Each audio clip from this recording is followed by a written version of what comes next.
Yo, what's up mga kapulido? Zenith Motor Parts. May reset tayo ngayon all the way from Gimba, Nueva Ecija. Pag-aari ni Sir. Ay, approved daw siya pero deep inside malungkot siya. So bibigyan lang tayong tips tungkol dito sa kanyang karga. Wow! Sana all, mamahalin ng pyesa. Pag daw mamahalin ng pyesa mo, matibay daw yan. Solid daw yan, hindi yan masisira agad. Ilang buwan na karga mo, sir? 2 buwan. Napakasariwa pa ng motor. Kaso pagbukas, surprise! Sabog, sir.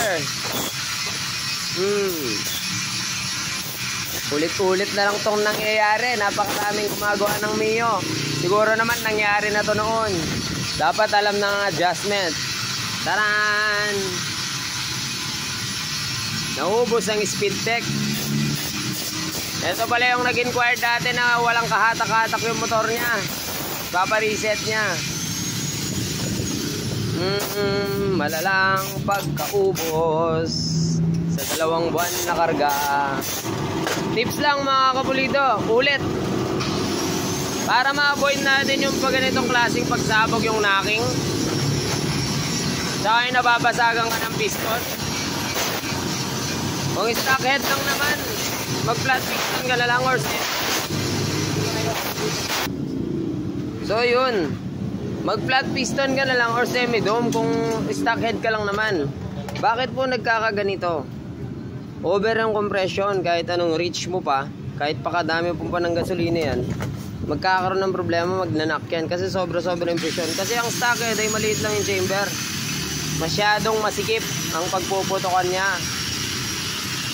Tips lang, kadalasan gagamitin natin to. Halimbawa 59 touring, tapos 25-29 yung head mo, kailangan mo na mataas na presyon doon.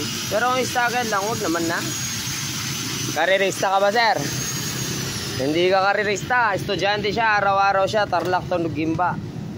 So yan, buti umabot pa sa kanila, di ba? So, huwag po.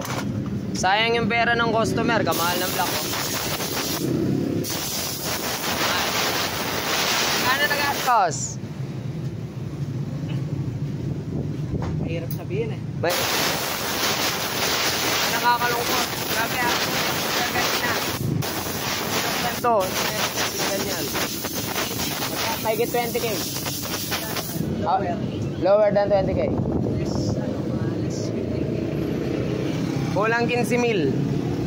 Para ka na nag-big valve na long life. So yun, yun nga, yung presyon po dapat matuto. Lagi na lang gumagawa, di ba? Tapos laging magkakaganyan. Sayang yung pera. Yung tungkol dito,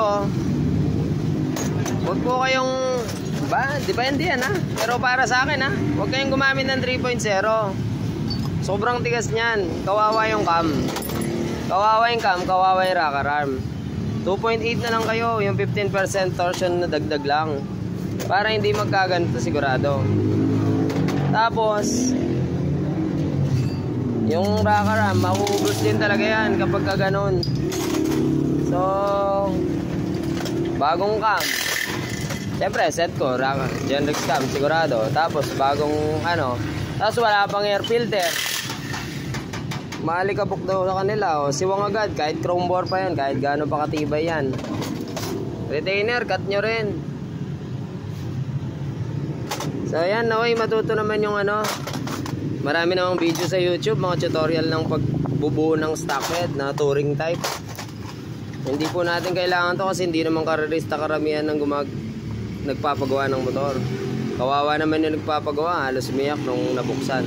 Wala ka ng ginastos tapos ganyan, di ba? Simple tips mula sa Genrex.